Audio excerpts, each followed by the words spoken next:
Sen bergen emersin. Sen bergensin. Sen bergensin. Sen bergensin. Çok olçunlar.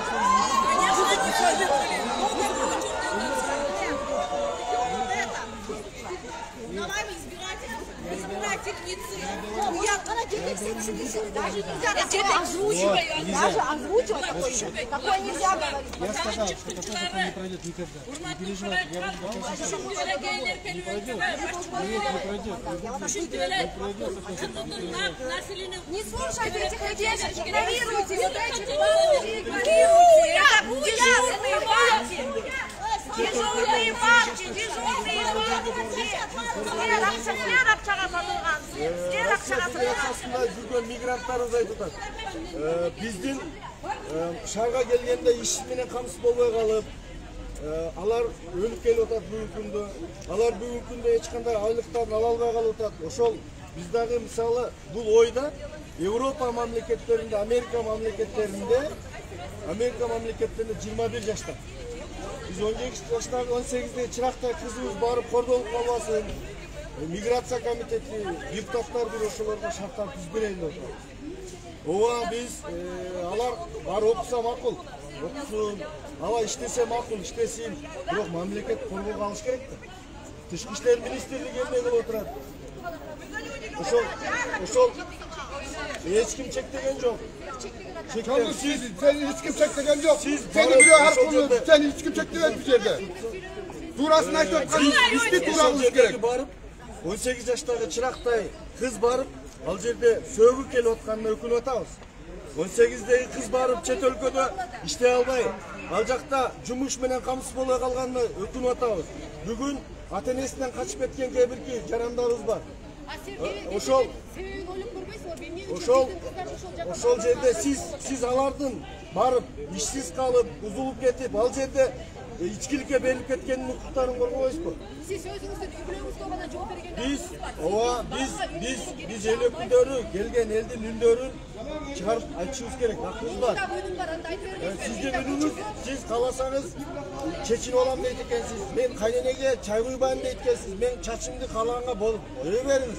Biz ait otağız. Kırgız memleketinde 18'ge yaşkan çıraktay kızlar korkuluş gerek. Memleket taraftan korkuluş gerek. Saat 9'dan geçik 9'dan giderken Allah kızlardı Bunda da biz bu жерге мыйзамдарды кабыл алып сизге берилекпиz, чыкпагыла деп. Чыксаңыз чыгырың. Эмне үчүн Европа, Америка мамлекеттери 21 жаштан деп коет.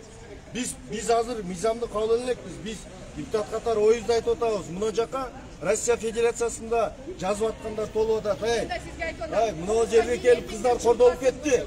Мына жерге келип кыздар ишсиз калды. Bu жерге келип кыздардын сөөгү кетип атат деп.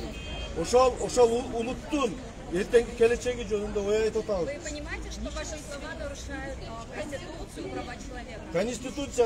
Конституцияда жазылган, эркин чыга берсин деп. Биз айтып атабыз, чыгарда. Биз Конституцияны бузган жокпуз. Биз ата-энесинин уруксаты болсо жакшы болот деген сөздү коштук. Себеби ата-энесинен качып кеткен кыздар бар. Ата-энесинин уруксатсыз кеткен кыздар бар. Ошон үчүн биз бүгүнкү күндө мигранттарыбызга шарт түзбешибиз керек. Шарт түзбешибиз керек. Ооба, Конституция айтып атат, баары эркин окууга иштеги акысы бар деп. Бирок алардын укугун коргош боюнча маселени айтып атабыз. Анан кийин мен бүгүнкү күндө мына Яндекс боюнча көтөрдүм, артында чоң коррупция бар. Профсоюздагы 75 объектте миллиондор сатылды, коррупция бар. Ошолордун артында туруп сиздерге окшогондорду бүгүн уюштурулат. Эми сиз бүгүнкү күндө укпай атпайсызбы? 18 жаштагы чырактагы кызды коргойм мен деп. Качан эне корголгондо улут корголот. Түшүнүп атасызбы? Мен 18 жаштагы карындашымды эртеңки күндөгү улутту көбөйтүп турган кызды коргойм деп атам. Ошол кыз барып туруп, ал жерде кор болбосун деп. Сиз ошол жөнүндө түшүнбөдүм. Башка механизмдер жокпу? Кандай механизм айтып атам мен? Бул көйгөйдү чечүү үчүн мамлекет ал жерде иш менен камсыз кылыш керек. Мамлекет бул жакта иш менен камсыз кылыш керек. Биз ошонун кийинки пункттарын айтып атабыз. Келгиле ойлонойлу. Мамлекет бар, мыйзам бар, парламент бар, мыйзам ойлоп чыгайлы, жазып чыгайлы деп. жерде эркиндикти камсыз кылыш керек. Мамлекеттин Ошол коопсуздук жөнүндө айтып атам. Siz бүгүнкү күндө бул жерде канча келген проекттер менен иштеп жүрүп атасыз. Бирок айылдан, райондон барган кыздар ал жерде чөгүп келип атат. А студенты? По поводу студентов что скажете? Студенттер азамат окусун, билим алсын, бир эмес 10 тил үйрөнсүн. Биз бүгүн мыйзам чыгарып студенттер чыкпасын деп айтабыз. Биз ошол жерге барганда окуу менен окууга кирдик деген болсо биз колдойлу. Миграция комитети, посольство ал жерде эмне кылып отурат? Ошолор барып туруп бүгүнкү күндө эң көп колдолгон кыргыздын кыздары болот. Ошол жерде. Башка суроо жокпу? Эми сиздер ойлоңуздар да, биздин өзүбүздүн улуттун салты бар. Улуттун өз жактары бар. Здравствуйте, уважаемые читатели «Кактус Медиа». Мы находимся у Белого дома, где сейчас только что был митинг за права женщин, относительно против высказывания депутата Шайлообека Атазова, который предложил запретить девушкам 18-20 лет выезжать за границу без разрешения родителей, то есть сопровождение родителей либо мужей. Биздин улуттун баалуулуктарын тебелешибиз керек. Биз улут катары дүйнөгө таанылганбыз. Анан бүгүн келип плакатты көтөрүп алып, "А мени коркутпайлы койсун. Мен корккондон өтүп кеткенмин." Биздин өзүбүздүн улуттук баалуулукту ким көтөрөт? Баарын басмырлап келип эле мындай дей берсиңер. Ким карайт кыргыз улутуна? Ким карайт 18 жаштагы чакырган кыздарга? Ошолор жөнүндө биз мыйзам жасайлы деп атабыз. Туура. Митингге каршы деген закон бар. Ал мыйзамдын негизинде Айрып салый. Жетекчиси эмне себептен буларды камабайсыңар? Биз бүгүн ошол Кыргызстандагы өтө көп коррупцияны айтып коюп мамлекетти талкалап аткан, мамлекетти бүгүнкү күндө урдап аткандарды айткан үчүн бүгүн ушуларды чыгарып атышат. Булардын артында чоң күчтөр бар. Бирок элим үчүн мамлекетти айтпайсыңар.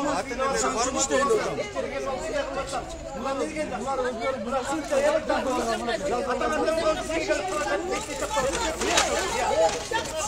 Эми бул элдин салтты сыйлагандык бул. Бул кечелер репарат кылып жүрүшкөн. Рахмат, суроо жокпу? Биз азыр бул жерде мынакей Жогорку Кеңештин депутаты Шайлообек Атазов кандай айтып кетти? Ушунун баары тең эркек Арда калып чыкпагыла. Силердин келечеги ушулардын колунда. Мыйзамдардын колунда. Жаштар үйгө баргыла.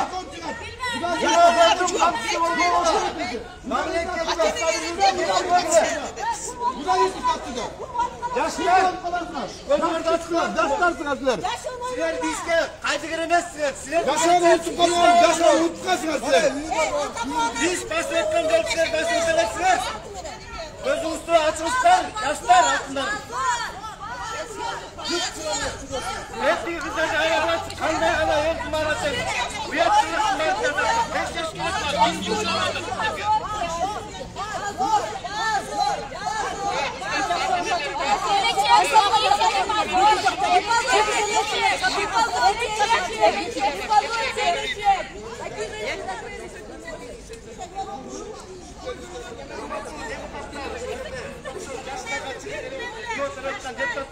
Mamlakettin geleceği sizlerin kolunuzda tatlılar. Çok memlekette güvenmemizdir. Biz de ulutlu hargamızda şirkettir kaçsak. Biz özüstü ulutuz korkuyorsa, öz fikrinizi özünüz aytmasak kim aytat? Mamlakettin geleceği deputatların kolunda. Biz en saylanan deputatlar. Önce oyun açkanda çok rahmat. Bizim memlekette 18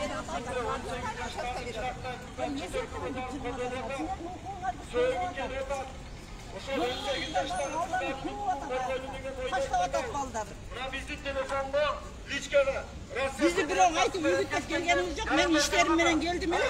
Ушул ишке Ал жерде балык менен эмне отурасыңар? Mınalarga mıysan жазгыла.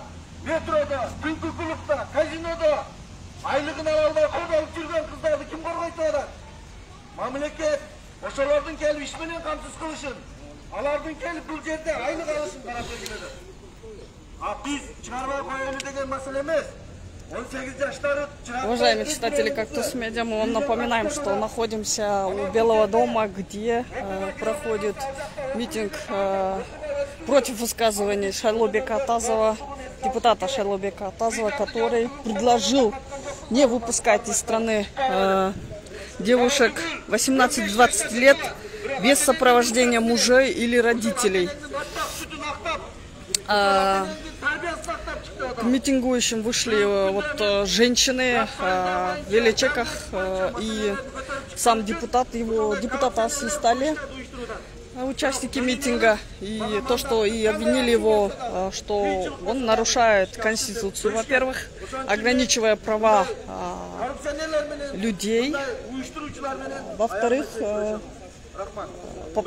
покричали, чтобы он сдал мандат. В итоге пришли вот эти женщины и начали кричать на митингующих. Таким образом, митингующие отошли в сторону. Вот. Они вот здесь сейчас. Здесь вот Шайлообек Атазов выступает перед камерами и утверждает, что он, наоборот, защищает права. Вот они вышли в поддержку и обвинили тех, кто вышел на митинг, в продажности, а те, в свою очередь, обвинили их в том, что они за деньги вышли защищать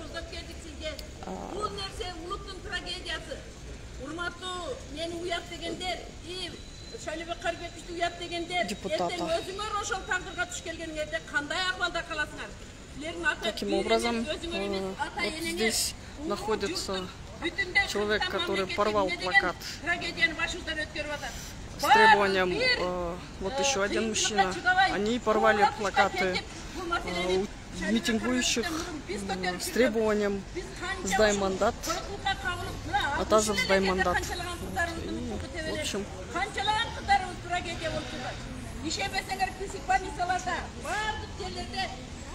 сами митингующие уже ушли далеко. Вот, они вот здесь вот, потому что эти пришли и начали их обвинять в том, что они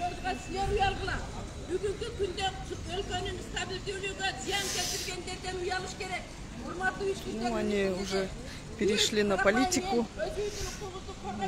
Отметим, что женщина, которая выступает, не раз замечена в различных митингах.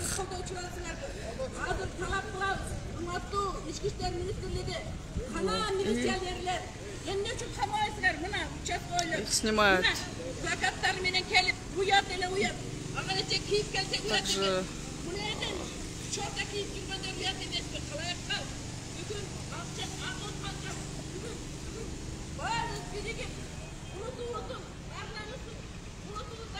сейчас подойдем к митингующим.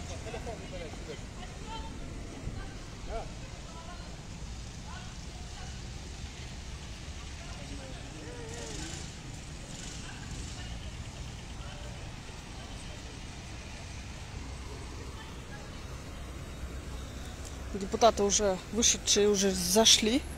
Шайлообек Атазов, Марлен Маматалиев, Айбек Осмонов.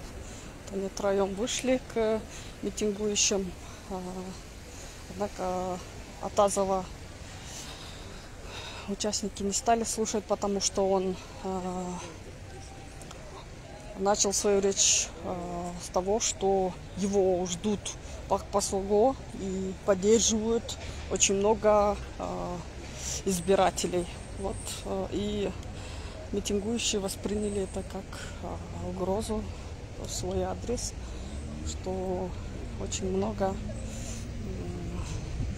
его сторонников.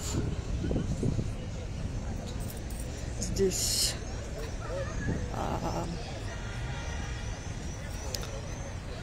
у нас патрульная служба, охраняют общественный порядок. Таким образом, вот здесь осталась часть митингующих.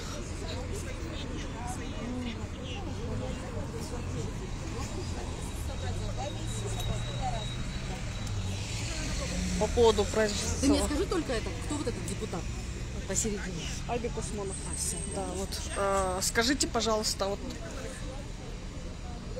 по сорванному митингу, да, ваше мнение как активный участник? Ну, я думаю, что сегодня мы отчасти добились, чего хотели, то есть депутат хотя бы вышел к нам, он услышал нас, но мы надеялись действительно на диалог, но я думаю, что в этом случае диалог невозможен. Сегодня это показало, что диалог невозможен, потому что он продолжает говорить о своей инициативе, продолжает манипулировать участницами, продолжает как-то объяснять свои действия, хотя они никакому объяснению вообще не подлежат. И он абсолютно не захотел слушать нас, выслушать нас, хотя бы наши какие-то доводы. Он просто опять пытается свою инициативу продвинуть. Были его коллеги, я имею в виду Шайлобека Атазова коллеги, Марлен Маматалиев и Айбек Усманов, они сказали, что эту инициативу они не пропустят, но вообще озвучивать даже такие вещи с трибуны, я считаю, это неприемлемо и недопустимо. Спасибо большое.